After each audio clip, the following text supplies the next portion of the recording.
Ngayon po ay maulan, pero salamat sa Panginoon sa panahon at pagkakataon na tayo ay maparito sa kanyang bahay-sambahan.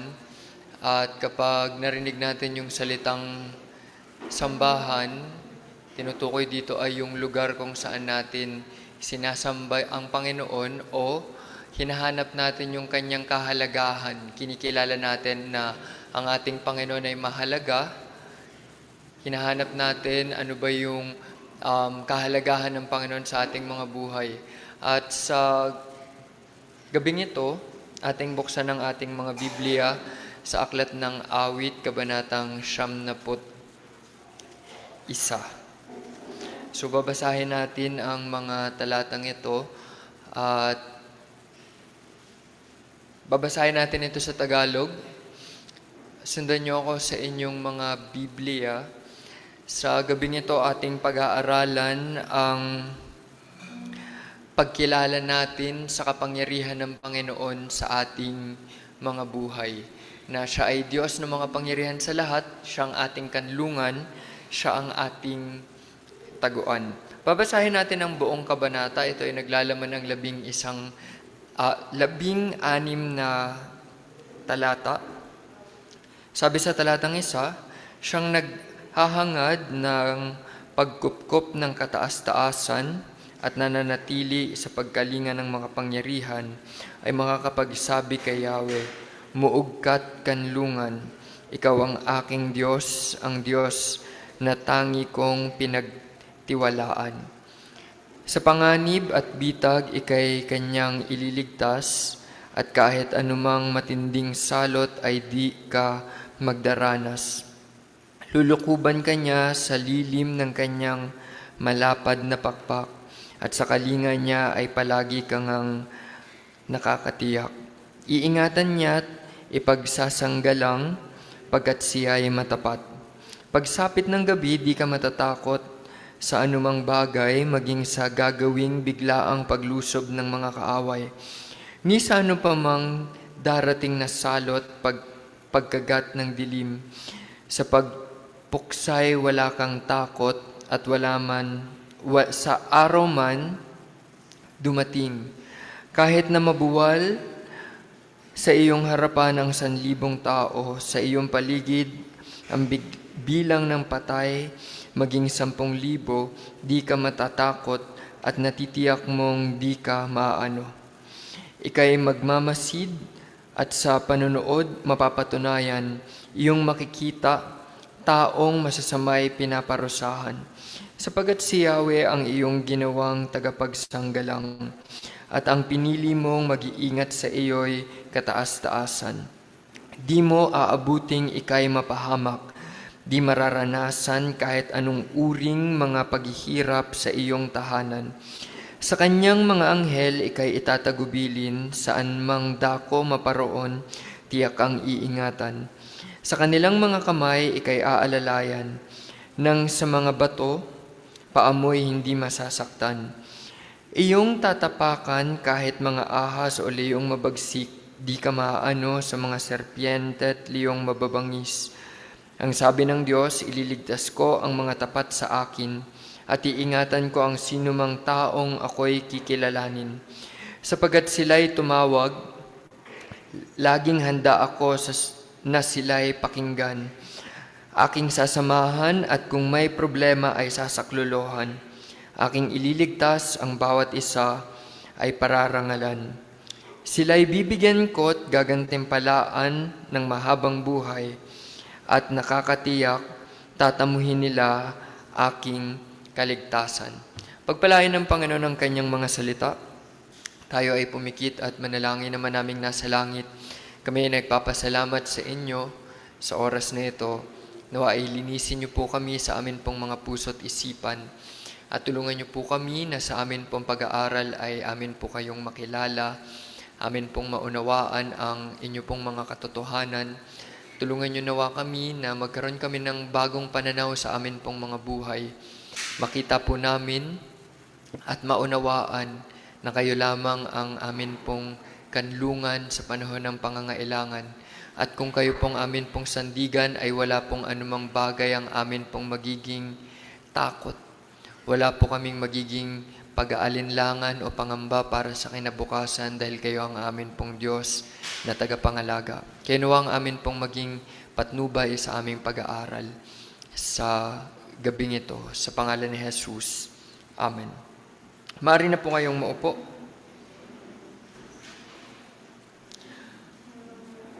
Ang pamagat ng ating pag-aaral sa gabing ito ay ligtas sa lilim ng makapangyarihan. Sa mga talatang ating binasa, ang ating Panginoon ay ipinakilala bilang ating kanlungan. Kapag sinabing kanlungan, ito'y isang lugar o isang tao na nangangalaga sa panahon ng kapahamakan. Ito ay pag ating napakinggan, dapat ang nasa ating isipan ng ating Panginoon ay ating maaasahan sa oras na tayo ay mga ilangan. Sa oras na tayo ay makulong sa problema, tayo ay palibutan ng mga kabigatan ng buhay, dapat ay maunawaan natin na mayroon tayong Diyos na ating maaaring takbuhan at hindi lamang sa panahon na kailangan natin siya. Kailangan sa lahat ng panahon ang ating kanlungan ay ang ating Panginoon. Kapag sa oras ng panganib, dun ka lamang tatakbo sa Panginoon, baka huli na ang lahat. Kailangan ating maunawaan na ang ating Panginoon, siya ay dapat na kanlungan natin sa lahat ng panahon. Maganda ang takbo ng ating buhay, dapat Panginoon ang ating kanlungan. Tayo ay puno ng mga problema, ang Panginoon dapat ang ating kanlungan. Hindi dapat ang Panginoon ay nasa dulo na ng ating mga pagpili. Sa tuwing nawawalan na tayo ng pag-asa, dun lamang tayo tatakbo sa ating Panginoon. Kung tayo ay walang pag-asa at pinili nating gawing pag-asa ang ating Panginoon, hindi tayo mapapahiya. Ngunit bilang mga Kristiyano, dapat ay hindi tayo maging mga Kristiyano na walang pagtitiwala sa ating Panginoon. At kung titingnan natin sa talatang 1, ating makikita na ang ating Panginoon, siya ay ang ating kanlungan. Ating makikita sa talatang 1, sabi dito, ang nananahan sa lihim ng dako ng kataas-taasan ay mananatili sa lihim ng makapangyarihan. Unang bagay ay ang Panginoon, dapat natin na siya ay ating makilala na siya ang tahanan ng ligtas. Tayong mga niligtas mula sa ating mga kasalanan, ang ating tahanan o ang ating kanlungan ay ang ating Panginoon. Sa talatang 1 at sa talatang 2, kung tayo ay malapit sa ating Panginoon, siya ang ating tahanan, siya ay ating kanlungan. Sa talatang 2, matatawag natin na kanlungan at ang ating muog o yung lugar kung saan pinagtataguan ng mga tao sa oras ng digmaan. Kailangan nilang magtago sa fortress o sa Tagalog, ito ay muog. At makikita natin, ang ating Panginoon, siya ang ating taguan. Wala tayong dapat ikatakot dahil ang ating Panginoon, siya ang ating tagapag-alaga, tagapag-ingat. Ang tunay na seguridad ay hindi nakasalalay sa pag-iwas sa panganib, kundi sa pananatili sa Diyos. Sa mundong ito, kailanman hindi natin may iwasan ang panganib. Siguro kapag nakita natin sa malayo pa lamang ang panganib, pwede natin itong iwasan. Pero kaya nga na imbento yung salitang aksidente para sa ating mga tao, kasi ang problema ay hindi naman natin nalalaman kung ano yung mga pwedeng mangyari sa ating kinabukasan. Kung ikaw ay makakatapak halimbawa ng bubog, kung tunay mong nakikita ang lahat ng panganib at pwede mong iwasan, hindi ka masusugat. Kung ikaw ay naglalakad at bigla kang nadulas, kung nalalaman mo ang lahat ng bagay, lahat ng panganib at pwede mong iwasan ang lahat ng panganib, pwede mong iwasan na hindi tumapak sa lugar na madulas. Kahit ang mga tao na maingat sa kanilang kalusugan, dumarating pa rin ang panganib. Pwedeng sila ay naaksidente o pwedeng sila ay magkaroon ng malalang karamdaman sa kabila ng kanilang pag-iingat sa kanilang mga buhay. Isang mahalagang bagay na tatandaan nating mga tao, walang tunay na seguridad dito sa mundong ito kung tayo lang ang nangangalaga at mangangalaga sa ating mga sarili. Ang tunay na seguridad ay hindi sa pamamagitan ng pag-iwas sa panganib, kundi sa pananatili sa ating Diyos. Ang kanlungan mo ba, ang tahanan mo ba ay ang Diyos? O lumalapit ka lang sa Panginoon kapag naubos na lahat ng iyong mapagpipilian, lahat ng iyong malalapitan? Marami sa ating mga tao, kaya tayo hindi nagtatagumpay ay dahil tayo ay nagtitiwala sa ating mga sarili. Ngunit kung gusto natin ng isang buhay na tunay na malago, mabunga, buhay na tunay na pinagpala, tayo ay lumapit sa ating Diyos. Humingi tayo ng tulong sa ating Panginoon. Humingi tayo ng kakayahan na magtiwala sa Kanya. Marami sa atin, gusto natin na kilalanin ang ating mga sarili ng mga Kristiyano, ngunit ang katanungan, tunay ba na ang ating tahanan ay ang ating Panginoon? Tunay ba tayong ligtas? Tunay ba tayong may relasyon sa ating tagapagligtas? Ang salitang kanlungan at lilim ay nagpapakita ng pagiging malapit, pagdepende at pakikipag-ugnayan. Kung titignan natin, dalawang talata ang ginamit sa talatang 1 at talatang 2 sa pagkilala kung sino ba ang ating Diyos. Siya ang ating kanlungan at siya ay ang ating lilim. Sa kabanatang ito, tayo ay binigyan ng imahe, ano ba yung itsura o ano ba yung pagsasalarawan kung paano tayo iniingatan ng ating Panginoon. Ang paglalarawan dito ng Biblia kung sino ang ating Diyos sa ating mga Kristiyano ay tulad ng isang ibon na nag-aalaga ng kanyang mga sisiw. Nung ako ay bata pa, ang aking bunsong kapatid ay may sakit, parati siyang hinihika. So ang problema ay hindi kami pwedeng mag-alaga ng hayop. Bata pa lang ay pangarap ko ng magkaroon ng alagang hayop, so binigyan ako ng tuta, pero yung tutang yun, ilang buwan pa lang ay kailangan na naming ipamigay dahil ang aking bunsong kapatid ay nagkakasakit. So natuklasan na hindi pala siya pwede sa mga aso. So ipinamigay yung aming aso at sobrang lungkot ko. Sabi ng aking mga magulang, ang alagaan ko na lang daw ay stuffed toy. Isipin ninyo, katabi ko matulog stuffed toy. Sabi niya, isipin mo na lang may buhay yan. Kahit anong pag-i-imagine ko, hindi ko talaga magawang matanggap na ang alaga ko ay walang buhay. Gusto ko yung gumagalaw na alaga. Ang nakita ko lang sa aming paligid na pwede kong alagaan ay yung mga sisiw. Maraming mga sabongero sa amin. So yung mga manok nila nangingitlog, naglilimlim at napipisa, nagiging sisiw. Isang beses, nakakita ako ng grupo ng mga sisiw. Sabi ko, ang dami nitong sisiw na to. Sigurado ko makakahuli ako ng isa. Alam niyo ba, pagtakbo ko doon sa mga sisiw, nandun pala yung nanay.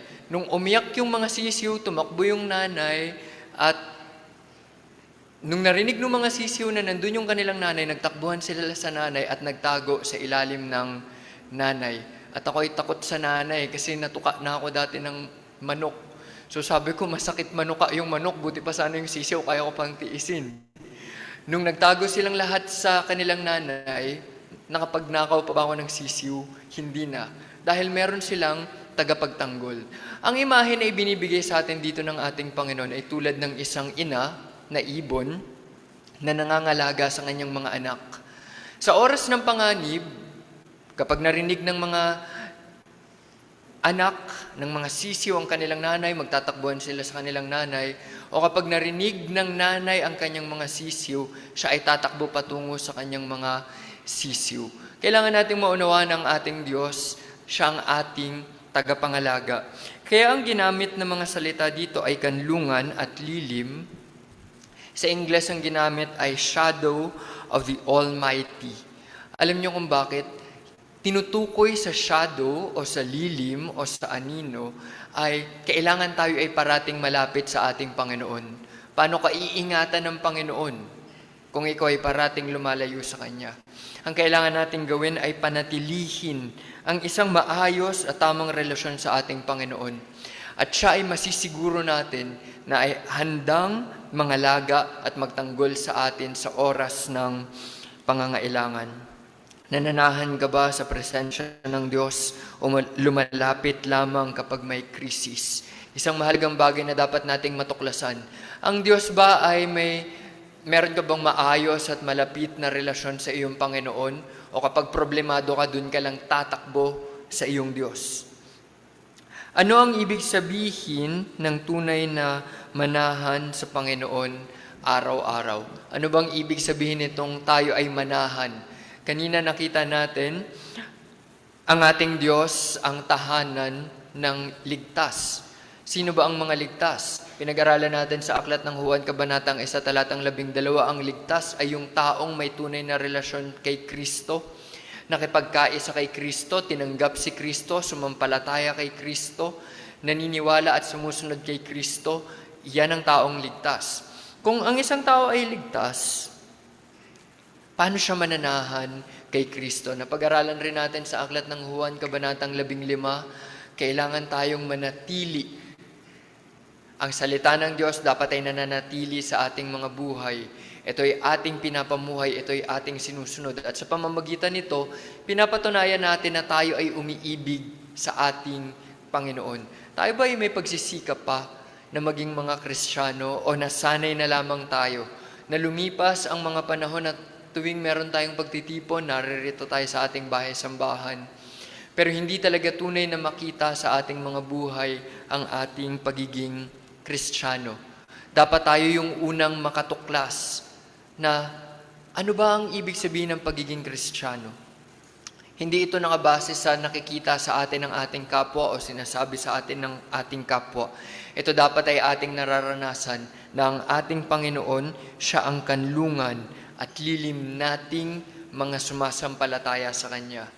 Sa panahon ba natin ngayon tayo ay nagtitiwala pa sa Panginoon? O ikaw ay isa na lang sa mga nasanay na mga Kristiyano?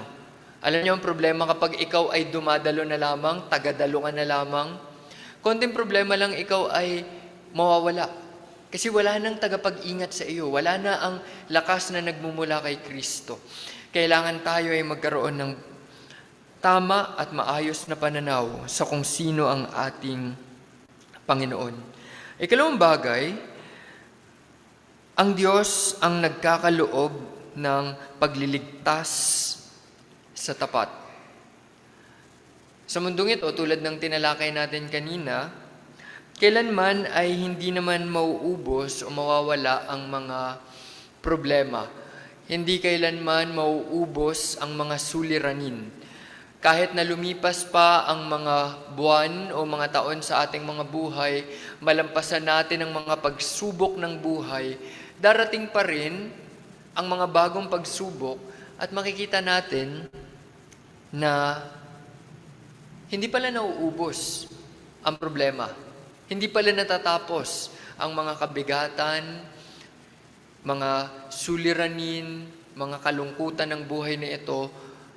Ngunit, ang magandang bagay para sa ating mga Kristiyano, silipin muna natin sa talatang 3,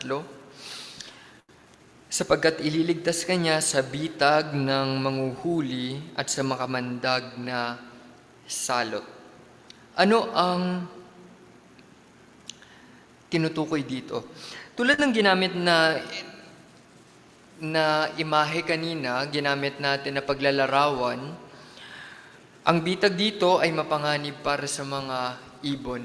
Nung ako ay bata pa, dahil nga mahilig ako sa mga hayop at manok lang daw ang pwede kong alagaan, nagpunta kami sa isang probinsya at yung mga pinsan ng aking kaibigan sinama ako para mangbitag ng mga pugo. At alam nyo ba, sobrang saya ko. Kasi sabi ko, first time ko makakita ng pagbitag sa mga ibon. Pagpunta namin doon, sabi niya, ay sayang, malas daw dahil wala daw silang nahuli. Kahit isa, siguro 4 o 5 bitag yung pinuntahan namin, kahit isang piraso ay wala. Sabi nila, sige mamili ka na nga lang ng mga sisiw o manok doon sa bahay ng kanilang lola. So nakakuha ako ng manok, ng isang sisiw. Pero ako ay malungkot kasi sabi ko, sayang hindi ko nakita ano bang itsura ng mga hayop na nabitag o ng mga pugo na nabitag. Ano bang ginagawa ng bitag? Merong pain, isang bagay na mukhang mahalaga, masarap, akit-akit. At kapag yung ibon ay pumasok doon at kinuha yung bagay na yon, siya ay hindi na makakalabas. At yan ang problema sa buhay nating mga Kristiyano. Maaaring merong mga magaganda, mabubuti, masasarap na mga bagay na pwede nating makamtan sa mundong ito, pero kailangan tayong maging maingat. Hindi lahat ng magagandang bagay sa mundong ito ay tunay na makakabuti sa atin. Makikita natin sa buhay ni Lot. Nakuha niya ang pinakamagandang bagay para sa kanya at yun ay ang mayamang lugar, mayamang lupain. Tingnan na lamang natin ang nangyari kay Samson. Nakuha niya yung babaeng sa tingin niya ay magpapasaya ng kanyang buhay. Pero anong nangyari sa kanya? Siya ay napahamak. Tingnan natin si Jonah. Inisip niya na yung kanyang desisyon ang pinakamabuti sa lahat, pero hindi pala iyon ang kalooban para sa kanya ng Panginoon. Kailangan tayong maging maingat sa mga bitag.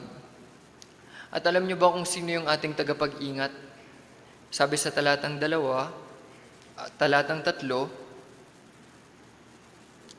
sapagkat ililigtas kanya sa bitag ng manghuhuli.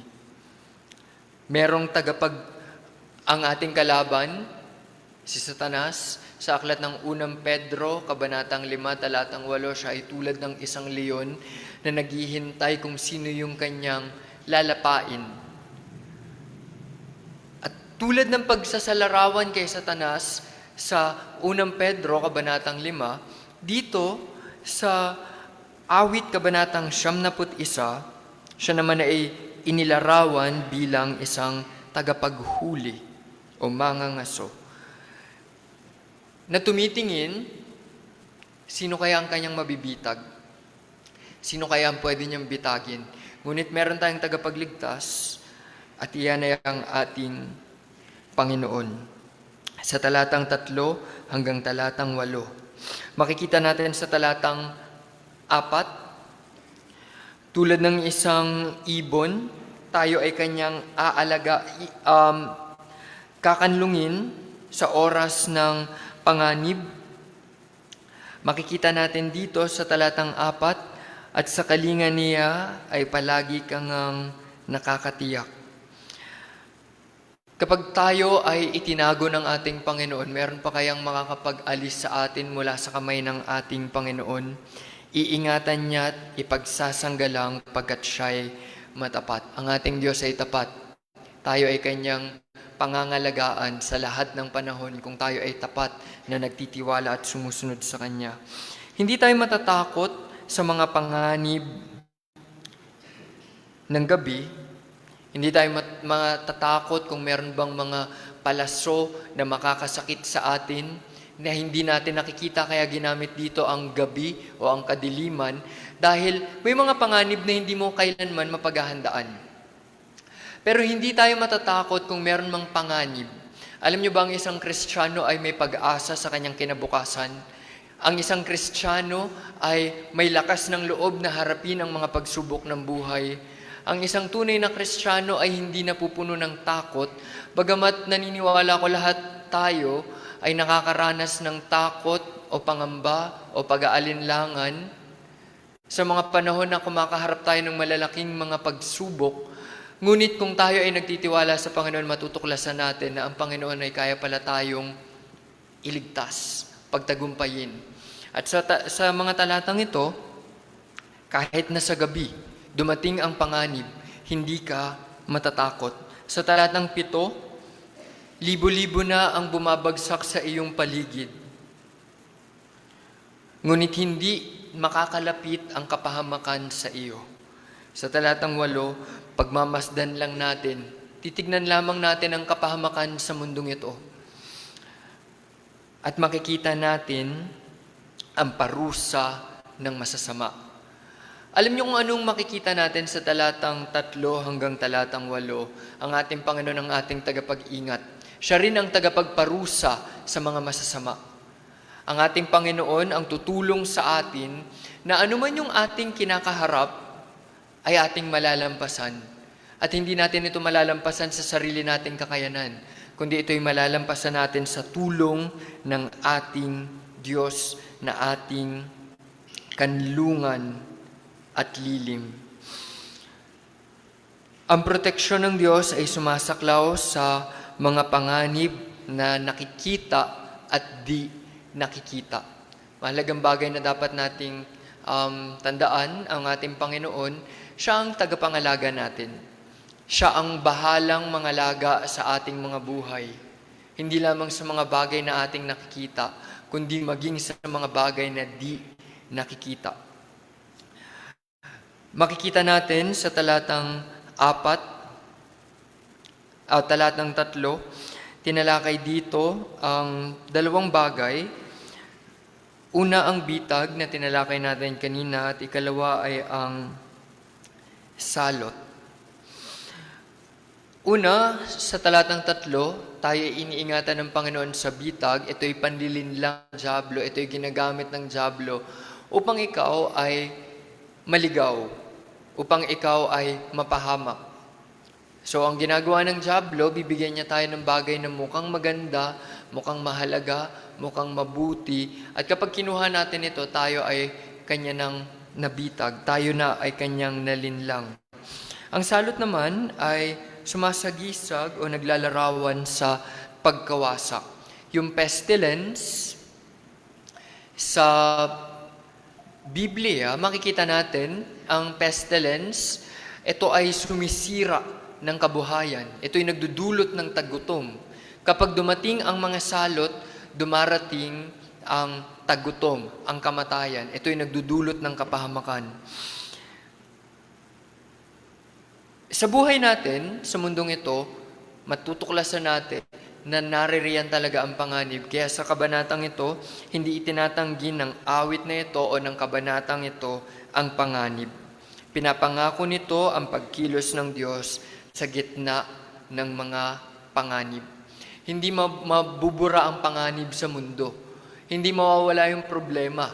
Nalampasan mo ngayon yung problema, meron kang bayarin na natapos, meron kang karamdaman na nalunasan, meron kang kabigatan na nabigyan na ng kagaanan.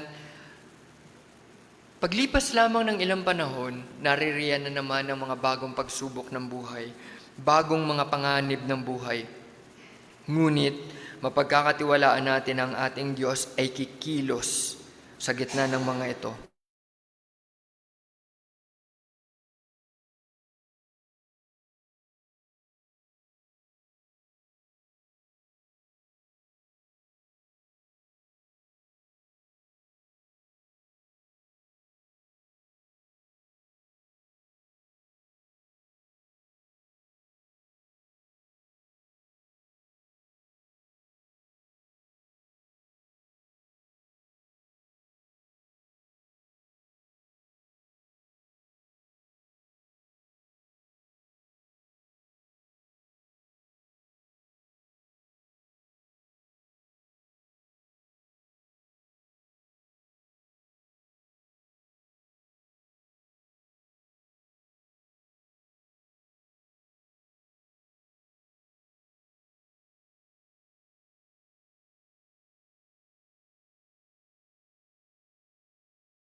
Ang pagdurusa sa mundong ito ay sigurado.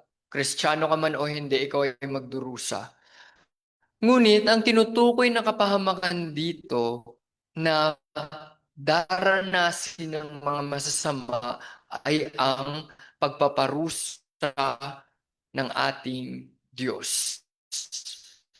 Gugustuhin ba natin ang sumpa ng Diyos na dumadaan ang ating mga buhay ay pinapahirapan ng makapangyarihang Diyos? Normal na lahat tayo ay magdurusa dahil kahit ang mga pinaka-tapat na tagasunod ng ating Panginoon ay nagdurusa. Ngunit ang kaibahan ng mga taong nagdurusa na walang takot sa Diyos at ng mga taong nagdurusa na may takot sa Diyos, ang mga taong nagtitiwala at may takot sa Panginoon, sila ay tinutulungan at inililigtas ng kanilang Diyos. Ang proteksyon ng mananampalataya ay nakaugat sa personal na relasyon sa Diyos. Kailangan natin iyang maunawaan. Ang proteksyon o ang kasiguraduhan ng ating mga buhay, ng ating mga landas na tinatahak ay nakabase sa ating relasyon sa ating Panginoon. Meron ka bang bagay na gustong tahakin sa iyong buhay ngayon? Meron ka bang gustong marating sa iyong buhay? Gusto mo bang tiyak na makamit ang katagumpayan sa mundong ito? Ang kailangan nating gawin nating kanlungan ang ating Panginoon. Sa talatang Siyam, ginawa na ba nating tirahan, tahanan o kanlungan ng ating Panginoon ang kataas-taasan? Tinukoy dito yung salitang o ginamit ang salitang kataas-taasan dahil siya ang pinakamataas sa lahat. Kailangan nating makilala kung sino ang ating Panginoon. Hindi lamang siya isa sa mga Diyos na pwedeng may mas mataas pa sa Kanya. Ang ating Panginoon, siya ang pinakamataas sa lahat. At kailangan nating makilala kung ang ating Diyos ang pinakamataas sa lahat, siya ang nasusunod sa lahat. Sa bansang ito, ang pinakamataas, ang pinakahuling, mataas sa lahat ng susundin ng isang sundalo ay ang presidente. Tinatawag siyang commander-in-chief. Hindi ang general ang pinakamataas. Dati nung ako ay bata pa, iniisip ko, kapag binabanggit kasi sa mga pelikula yung general at sinusunod ito ng mga sundalo o ng mga pulis, ang nasa isip ko, general yung pinakamataas. Pero ang pinakamataas pala ay ang presidente. Meron pa bang pwedeng sundin ang mga sundalo, ang mga pulis ng higit sa presidente? Wala na. Kapag inutos na ito ng pinakamataas sa kanilang mga ranggo, ang presidente, kailangan nila itong sundin sa ayaw man nila o sa gusto. Isipin ninyo kung ang Panginoon ang pinakamataas sa lahat at meron siyang mabuting layunin para sa atin. Meron kayong pwedeng magpigil sa mabuting layunin ng ating Panginoon. Meron kayang kapahamakan na maaaring makalapit sa atin. Sa talatang 11 hanggang talatang 13, ito'y pagpapahayag ng ating Panginoon ng tagapag-ingat. Ito rin yung ginamit ni Satanas upang tuksuhin si Kristo. Ikalawang tukso ng Panginoon, ng Diablo sa ating Panginoon, tumalon ka at hindi ka mapapahamak. Dahil ito yung pinangako ng Panginoon, ipapadala niya ang mga anghel. Alam niyo ba na ang ating Panginoon ay hindi hahayaan na ang sino man sa atin ay mapahamak? Kailangan nating tandaan, kung may nangyari mang masama sa iyong buhay, huwag mong isipin na pinabayaan ka ng Diyos. May gusto kang mangyari pero biglang hindi natupad. Isipin mo, at dapat nating parating tatandaan, ang Panginoon ang may. Halimbawa, meron kang gustong pasukang isang magandang trabaho. At habang ikaw ay nag-a-apply, biglang ikaw ay hindi natanggap. Ang Panginoon ang nagtakda na ikaw ay hindi makapasok sa trabaho. Ikaw ay nangangalaga sa iyong kalusugan pero ikaw pa rin ay nagkaroon ng karamdaman. Ang Panginoon ang nagtakda. Kailangan lamang nating magtiwala.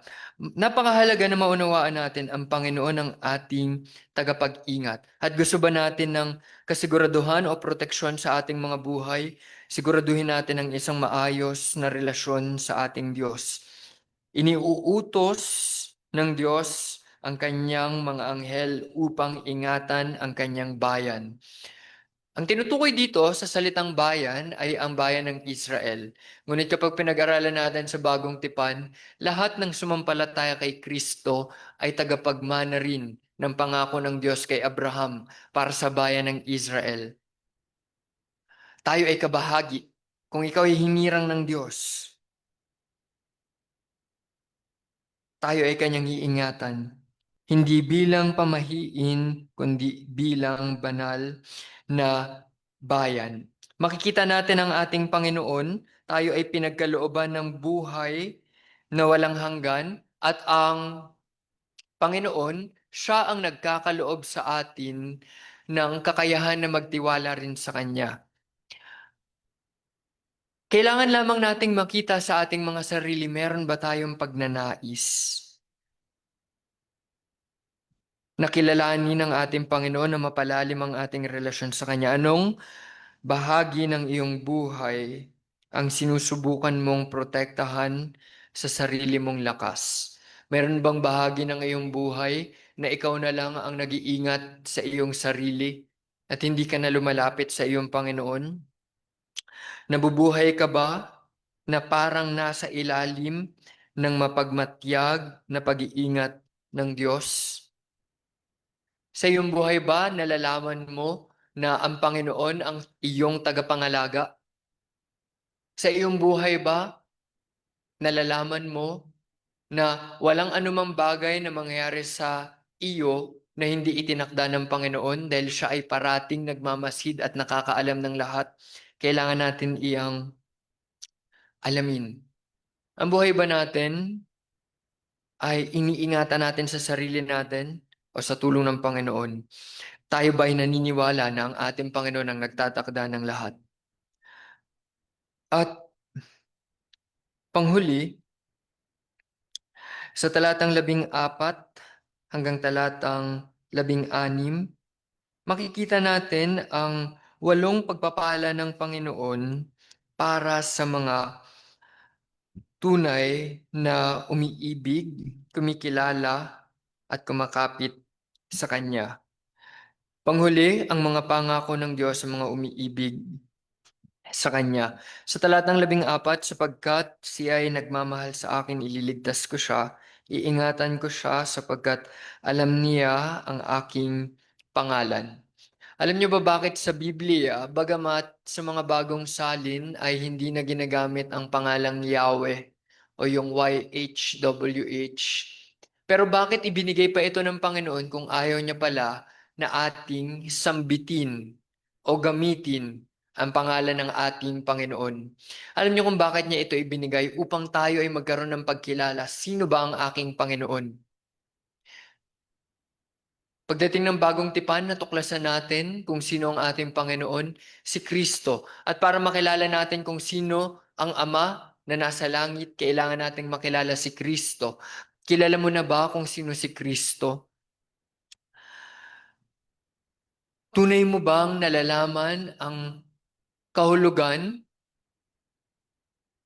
ni Kristo sa ating mga buhay? Ilang mahalagang katotohanan na dapat nating malaman sa ating pagtatapos.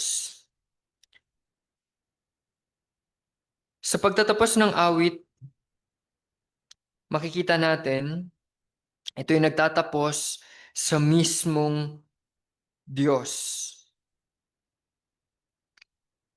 ang nagsasalita. Hindi na ito sinulat lamang ng mga manunulat, kundi mismo ang Diyos na ang nagpapahayag sa talatang 14 hanggang talatang 16. Naririto ang 8 pangako na ibinigay sa umiibig, nakakakilala at mahigpit na kumakapit sa ating Diyos. Sa talatang 14, una ay ililigtas tayo ng Diyos Ikalawa ay iingatan tayo ng Diyos. Ikatlo ay sasagutin o tutugunin tayo ng Diyos. Ikaapat ay sasamahan niya tayo sa oras ng kagipitan. Nasubukan niyo na ba na kayo ay magkaroon ng problema at kailangan niyo ng kasama at walang may gustong sumama sa inyo? Naalala ko nung ako ay college, kapag kami ay lalapit sa aming profesor, parati kaming nagtutulakan. Sino ba yung dapat makipag-usap sa prof? Kasi lahat kami ay takot. So pinaghahatian namin. Ako yung kakatok, ikaw yung magbubukas ng pinto, ikaw yung mag-good morning, ikaw yung magsasabi ng problema. So pinaghahati-hatian namin. Pero alam nyo, may mga pagkakataon na ikaw lang mag-isa nga harap at sobrang nakakakaba, nakakatakot. Pero alam nyo, kung tayo ay nakaranas na ng matakot at mangamba dahil tayo ay mag-isa na lamang, kung ikaw ay isang Kristiyano, meron tayong kasiguraduhan na sasamahan tayo ng Diyos sa oras ng kagipitan. Ika-lima, tayo ay ililigtas ng Panginoon. So, una, kapag paparating yung sa talatang 14, I will deliver him, paparating pa lamang yung problema, ililigtas ka na ng Panginoon. Iyon yung ibig sabihin, kaya meron tayong dalawang ililigtas. Sa Ingles kasi, ang ginamit dyan ay deliver. Paparating na yung problema, bigla kang niligtas ng Panginoon. Etong ikalawang ililigtas, yung ikalima na pangako ng Panginoon, dito naman yung nasadla ka na sa problema. Ayan na, napapalibutan ka na ng problema o mismo nasa problema ka na. Tutulungan ka ng Panginoon. Ito yung ikalimang pangako ng Panginoon, tayo ay kanyang ililigtas. So dalawang bagay kaya magkaparehas na ililigtas. Una ay yung paparating pa lang yung problema o pagsubok o suliranin, iniligtas ka na ng Panginoon. Ikalawa naman ay dumating na sa buhay mo yung problema, kabigatan, suliranin, at doon ka niligtas ng Panginoon. Ika-anim ay pararangalan tayo ng ating Diyos. Anong ibig sabihin nito? Ang Panginoon ang magtataas sa atin. Hindi natin kailangang ipangalandakan na tayo ay magaling, mahusay. Kaya nga sa church pinagbabawal, kung mababasa natin, si Apostol Pablo ay nagsabi ng huwag tayong makipagpagalingan sa iglesia. Alam niyo kung nakakaramdam na tayo ng kailangan ako yung pinakamagaling dito. Ako yung pinakamagaling magsalita o kumanta o maglingkod o magbigay. Kailangan tanggalin natin yan sa ating mga isipan dahil hindi natin tungkulin na parangalan ng ating mga sarili, kundi ang Panginoon lamang dapat ang hayaan natin na magparangal sa atin. Ikapito, bibigyan tayo ng Diyos ng mahabang buhay. Anong ibig sabihin nito? Ang Panginoon yung nangangalaga sa atin. At alam nyo, kapag pinag-aralan natin yung buhay, kapag tinukoy ng Panginoon o ginamit ng Panginoon yung salitang buhay, hindi lamang dyan tinutukoy ay mahabang buhay, pero puno ka ng problema. Kapag narinig natin na ginamit yung salitang buhay, ang tinutukoy doon ay isang buhay na maayos, mapayapa, puno ng kagalakan, ng pag-ibig, isang buhay na pinagpala. At panghuli, ipapakita ko sa kanya ang aking kaligtasan. Ikatlong pagliligtas. Dito naman ipaparanas ng Panginoon na siya lang ang Diyos na makakapagligtas sa atin. Gusto ba natin ang isang maayos na buhay tayo ay lumapit sa ating Panginoon? Ang mga pangakong ito ay lubos na natupad kay Heso Kristo. Kung tayo ay magtitiwala sa Panginoon, tulad ng tinalakay natin kanina, kilala mo na ba kung sino si Kristo? Tulad ng sinabi sa talatang 14, kaya tayo pagpapalain ng Panginoon kasi alam na natin ang kanyang pangalan, kilala natin kung sino yung ating tinatawagan. Nawa ay huwag tayong maging mga Kristiyano na nagiging palamuti na lamang, kundi tayo ay maging mga Kristiyano na tunay na nagtitiwala at sumusunod. At hindi lamang yung dalawang bagay na ito. Kasi minsan iisipin natin, Kristiyano naman ako, nag-aaral naman ako ng salita ng Panginoon, na kumikilala ko kay Kristo, sinisikap ko rin namang sumunod. Hindi dun tumitigil. kailangan ay nararanasan din natin ang kabutihan ng ating Panginoon. Sa nakalipas na mga araw, naranasan na ba natin ang pagpapala ng ating Panginoon? Sa buong buwan na ito, isa sa pinaghahandaan natin ay yung bayarin natin sa kuryente. So yung bayarin natin, una, kailangan natin syempre magbayad sa Meralco at kailangan rin nating bayaran ng ating aircon. At kung ikukumpara natin yung kakayahan ng bawat isa sa atin dun sa ating pangangailangan, kahit ako ay masasabi ko na sobrang kulang, kapos. Paano naman namin mababayaran? Alam niyo kung magkano yung binayaran natin ngayong araw? 21,000 para sa kuryente at sa ating aircon.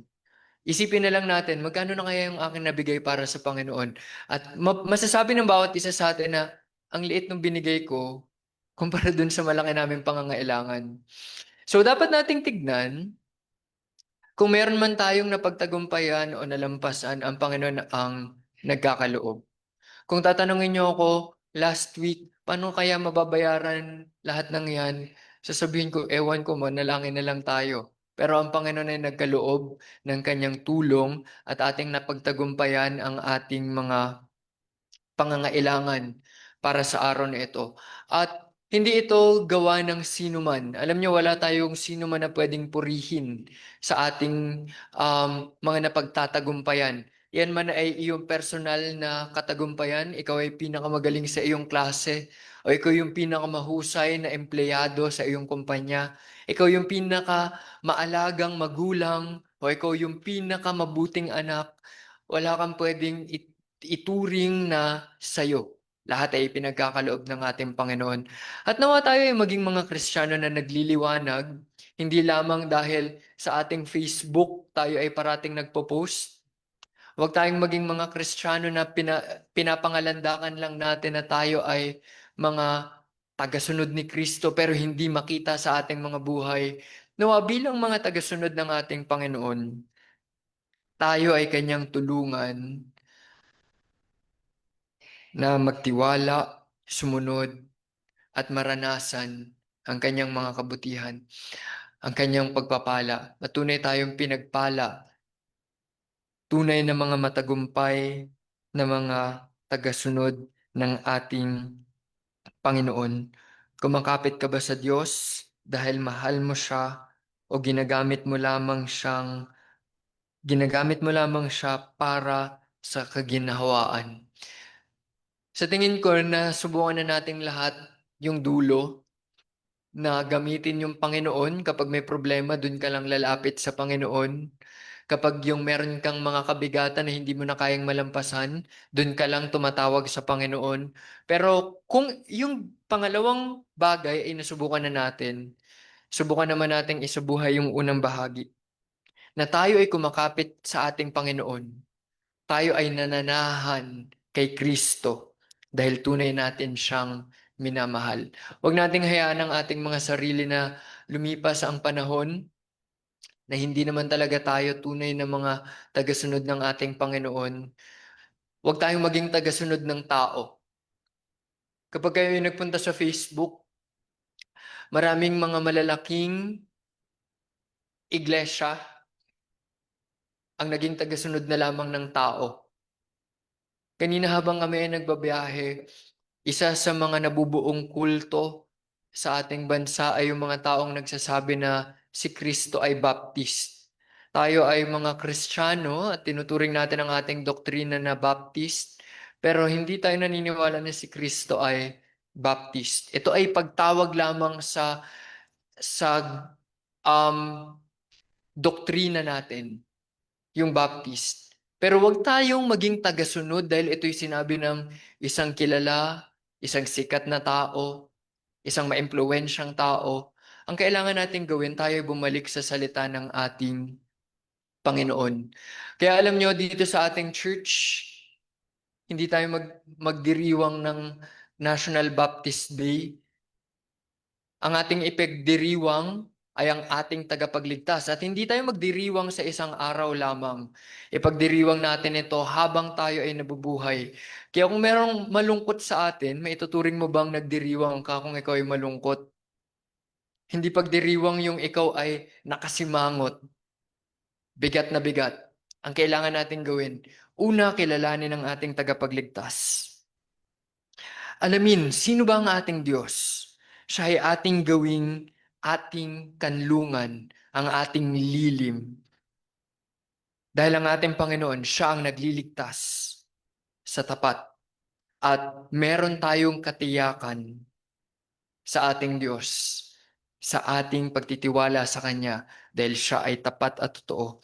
At panghuli sa nakita natin, ang Panginoon ay may pangako, 8 pangako para sa mga tunay na umiibig sa Kanya. Ikaw ba ay tunay na umiibig sa Panginoon?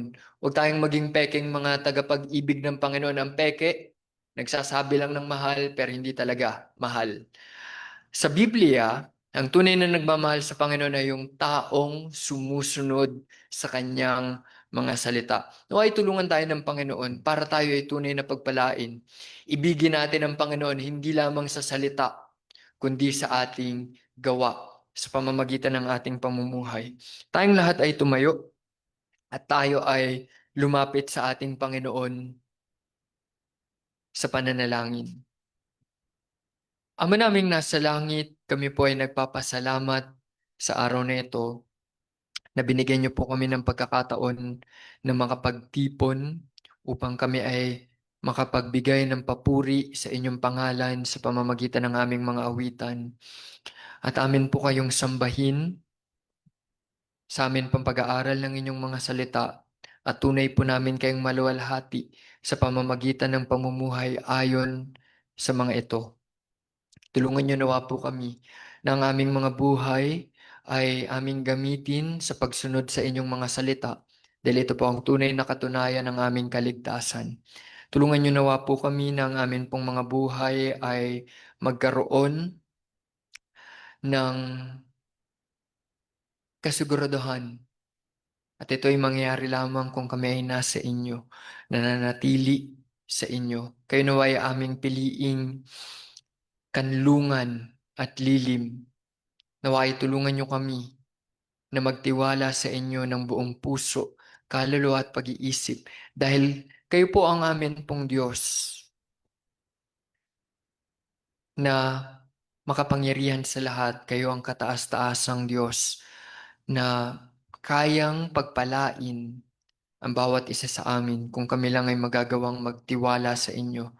Nawa ay tulungan niyo kami na ang aming mga buhay ay maging larawan, maging halimbawa ng isang taong sumusunod sa inyo at tunay na pinagpala. Kaya nawa ang amin pong maitaas at maluwalhati at tulungan niyo po kami na maging matagumpay sa aming mga buhay.